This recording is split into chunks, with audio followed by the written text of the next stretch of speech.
Welcome back to the channel. Thank you for joining here at Unapologetic Progressive. We're going to continue talking about the protests going on in Los Angeles and a few other protests that are going around. Most of them have been rather peaceful, but there are people out there trying to make it as if, especially Trump and his bootlickers, making like the entire city of Los Angeles is on fire. Like they're just menacingly, raging across the city. When in fact, the protests are taking place in roughly a 2 to 5 mile area in LA. A city that sprawls almost 200 miles. These protests are taking place in an area 2 to 5 miles wide. So that tells you the fact that they're kind of lying to you, right? And then you have people on the Democratic side of life, like John Fetterman, who are spreading these lies by the Trump administration, talking about how, the Democrats aren't, condemning the violence. Now, there have been some things that have gone on. We all know that violence is wrong. We all know that burning cars or attacking buildings is wrong. We know that. But let me read to you a tweet that came along with a picture of the burnt cars that took place. We'll talk about those burnt cars in just a minute. U.S. Senator John Fetterman, a man who I supported through his campaign, through his health issues, has really become a right winger ever since October 7th in the attack in Israel by Hamas. But I was starting to maybe get past some of his beliefs and support him again. And then he said this: I unapologetically stand for free speech, peaceful demonstrations, and immigration. But this is not that. This is anarchy and true chaos. My party loses the moral high ground when we refuse to condemn the setting cars on fire, destroying buildings, and assaulting law enforcement.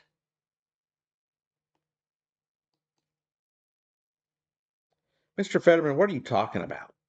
Attacking law enforcement. They're not attacking law enforcement. They're being attacked by law enforcement. The protesters are the ones being shot at, right? The protesters are not the ones that shot the reporter yesterday while she covered the protests. Now, we know that setting those cars on fire was wrong. But from what I have read, those people that were on the ground did not know whether or not these cars were bringing in more ice supplies or bringing in more people, or if they were coming in to hurt them. Right? Turned out that these were Waymo cars.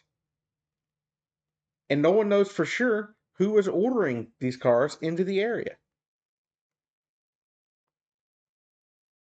I also read reports that at least one of those Waymo cars were not set on fire by the protesters, that they were set on fire by the federal agents that were on the ground. ICE, for example. Other people from Homeland Security. But let's talk about what's going on in LA. Is it really as bad as some make it seem? And the answer is no. Now, John Fetterman is completely off base here, right? Because we don't know exactly who set those cars on fire, at least not the first ones. We don't know who kept sending the cars into an area where people were already at a tipping point. And again, John Fetterman, like I mentioned in my tweet to you, that of course, because I don't have enough followers, you ignored. Who started the violence? Because, yeah, the protesters had gotten a bit aggressive, had gotten a little heated initially. But LAPD and the LA Sheriff's Department, as much as I have problems with police, had done a good job.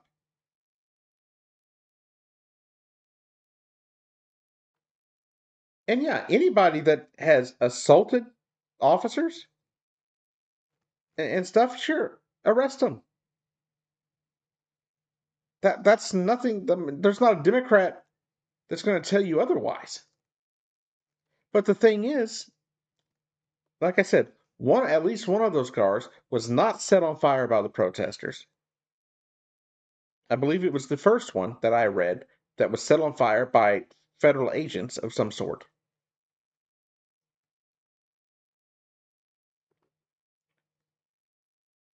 And then some of the protesters, of course,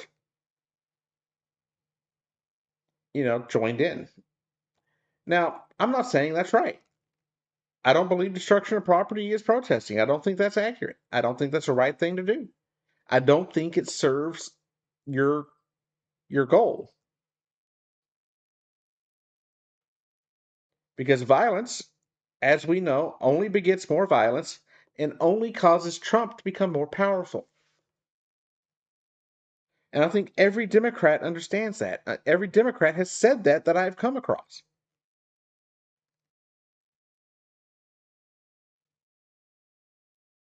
What the Democrats are supporting are their rights to protest. No Democrat is saying they support the right of you to set cars on fire, damage other people's property, and attack police. Mr. Fetterman, there's not one person in your party who has said that.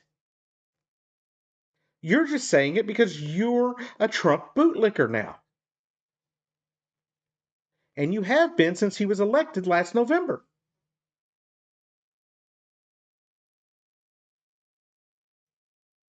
You're just like fucking Michael Rappaport, who hated Donald Trump for years. But because of what happened on October 7th, all of a sudden the two of you all of a sudden think it's okay to spread propaganda and lies and make things seem worse than they really are. Because that's what you're doing. By spreading those pictures and making like the Democrats are ignoring it, you're lying. You're over there on X lying. People in your party have condemned the violence. And I can't believe that I'm sitting here having to defend the Democratic Party. They're some of the most spineless people you will ever meet. The spinelessness of the Democrats is why we have this fascist dictator running the country right now. So the fact that I'm sitting here defending the Democratic Party is a problem for me.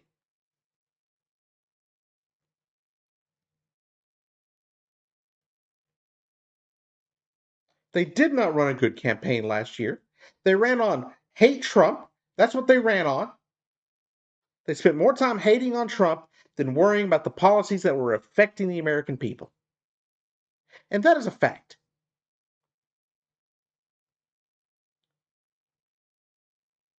So I don't sit here and defend Democrats because it's fun to me. As somebody in the LGBTQ community, this administration is terrifying. Absolutely terrifying.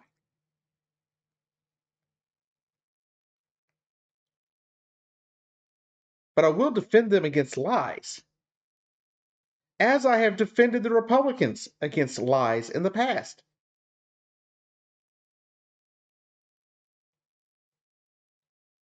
To make like nobody in your party has condemned the violence when I have heard it myself with my own 2 ears.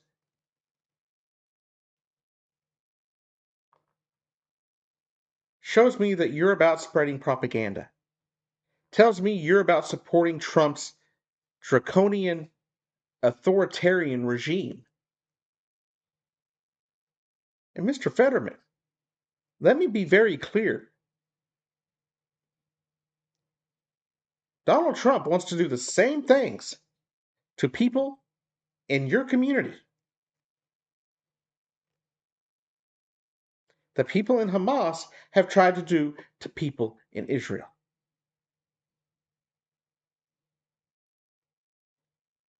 I want to make that very clear to you. This is no different. We're seeing the starts right now of something that is no different than what little mustache man did in Germany.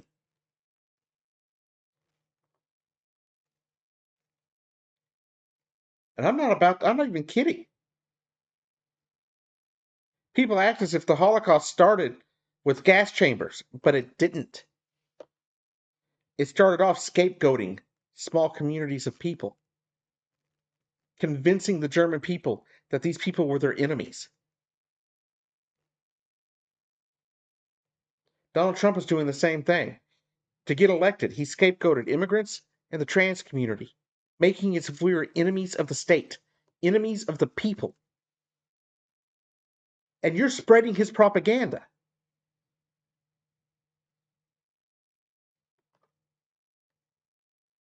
How am I supposed to have any respect for a man who is so wishy-washy with his political views that you can't tell from one day to the next where they stand?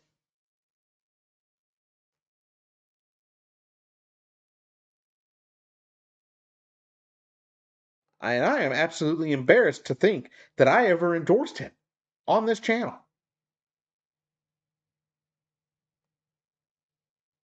The Republicans had him pinned from the start. Now let's talk about why we're actually here, why John Fetterman's even talking about this garbage. And it's because of Donald Trump. Now, why did this violence start? As I asked Mr. Fetterman, it started because Trump's escalation. There were some people that were a little aggressive. From what I have read and what I have seen in videos of people that were at the protest on Friday of last week, the protests were not violent. They were completely peaceful, up until the point that more DHS and other federal agents flooded into LA and into these areas. Up until the point that Black Hawk helicopter landed and brought in extra military supplies for ICE, showing people clearly that they were going to up the ante, that the federal agents were about to do something massive to these protesters.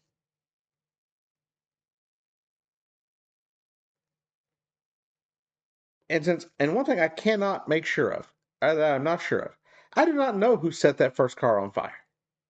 But like I said, I have read that that first car was set on fire by either people of ICE or other people from DHS. Now, that's what I have read.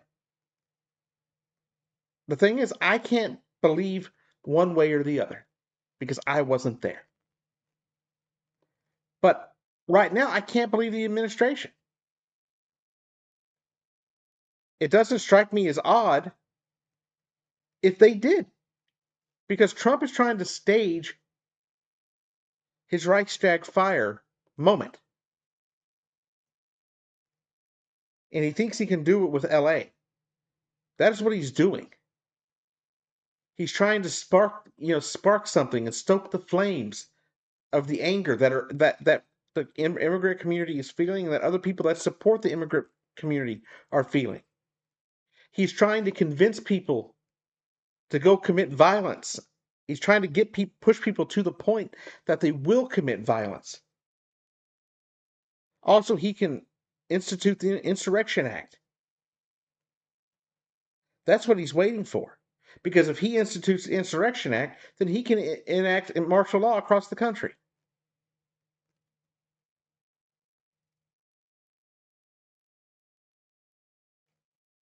That's exactly what he's doing. So there's been a call sent out by the people that are supporting these protests, that are funding these protests, that are allowing people, that are organizing the protests, are calling for people to take American flags and even maybe wear, American flag attire. Because right now, the Trump administration is trying to convince people that there is an insurrection going on because there are flags from other countries being flown during these protests. He is trying to use that as a reason to convince his followers that an insurrection is happening and that they need to be concerned about it so he can institute martial law. That is his goal. That is his plan. Don't let him do it. Do not let the federal agents on the ground there, or the National Guard or the Marine Corps, bait you into violence.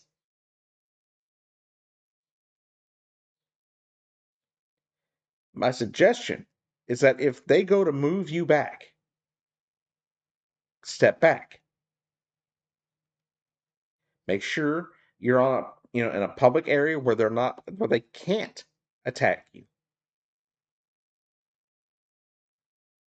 Because if you do get past their lines and get onto federal property, they are going to cause a problem and they are going to incite more violence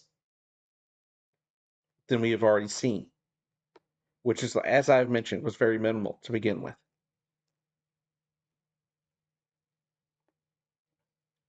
But that's what he wants. Trump even said recently that if people protest his military parade, that they will be met with a harsh response. Meaning that if people protest, he's going to attack them. He didn't say if people got violent. He didn't say if people started looting and rioting. No. He exclusively said if people protest.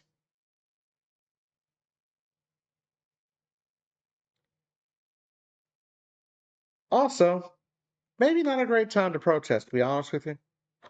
I say that as somebody who supports our military because he's also wrapping this up not just as a Trump birthday bash, but as a gift to the U.S. Army and their birthday. Um, Now, I understand that we want to protest Donald Trump at every turn. I get that. But this may not be the best time because then the Republicans are going to gain ground that they have lost by Democrats coming out and complaining about the parade. I mean, as much as I think it's a waste of money and a waste of time, and I seriously doubt the Army wants it, what he will do is wrap it up as liberals attacking the military, even though he hates the military. And that's a great segue. Did you know the National Guard troops and the Marines that were sent in to LA, one, have no mission as of yet unless he enacts the Insurrection Act. But two, he did not send any funding for them, no accommodations, no like housing for them. They're literally sleeping on the floor of federal buildings and on the ground outside of federal buildings because he's too cheap to pay the military and allow them to have reasonable accommodations. If you're part of the National Guard or the Marine Corps that are there and you come across this video, please answer me this one question. Why are you even there? But the one thing I do know, from what I have learned watching other active duty military online and retired military people, is you need to realize that you don't need to follow an unlawful order. If you are asked to fire upon American citizens, you do not have to follow that order. That is not the Marine Corps' job. Marine Corps' job is to protect federal buildings, and I get that. That's their job, right? That's what the National Guard is there for, too. But Donald Trump is now calling for 20,000 National Guard troops to help with his attacks on the immigrant community. He is literally trying to turn the United States into a war zone, trying to stoke more fears and spark violence. That is what his goal is. That is what he's doing. You don't have to take me for my. You don't have to take me as the final answer there. You can see it with your own two eyes, hear it with your own two ears. Now, if you know for sure and you have evidence about who set the fire to that first Waymo car, please hit me up at it's going to be bigranchshow@gmail.com, or hit me up in the comments and I will try to make a video on this. Now, these videos are being suppressed. Every single video I have made about the LA protest have been suppressed. So if you see this video, share it, get it out there on X or Facebook or whatever social media platforms you use, and just get other people to see them. At the end of the day, I'm not doing this for my good because I don't make hardly any money on these things. But what I want is people to see these videos. I don't care if I'm making any money. But it's very important to see what's going on in LA, what's going on in Dallas, in Houston. They had some protests in Dallas yesterday. They were very peaceful. The cops were a little belligerent, but they were trying to get people to stay off the roadways. I'm not one to tell people how to protest, but you're going to be met with police action if you're on the roadway blocking traffic. It's just going to happen. But folks, be safe out there. Be smart. Try your best to not allow Trump to, you know, drag you into violence. Just be careful. At the same time, keep protesting and keep fighting back. That's all we can do. Thank you for watching.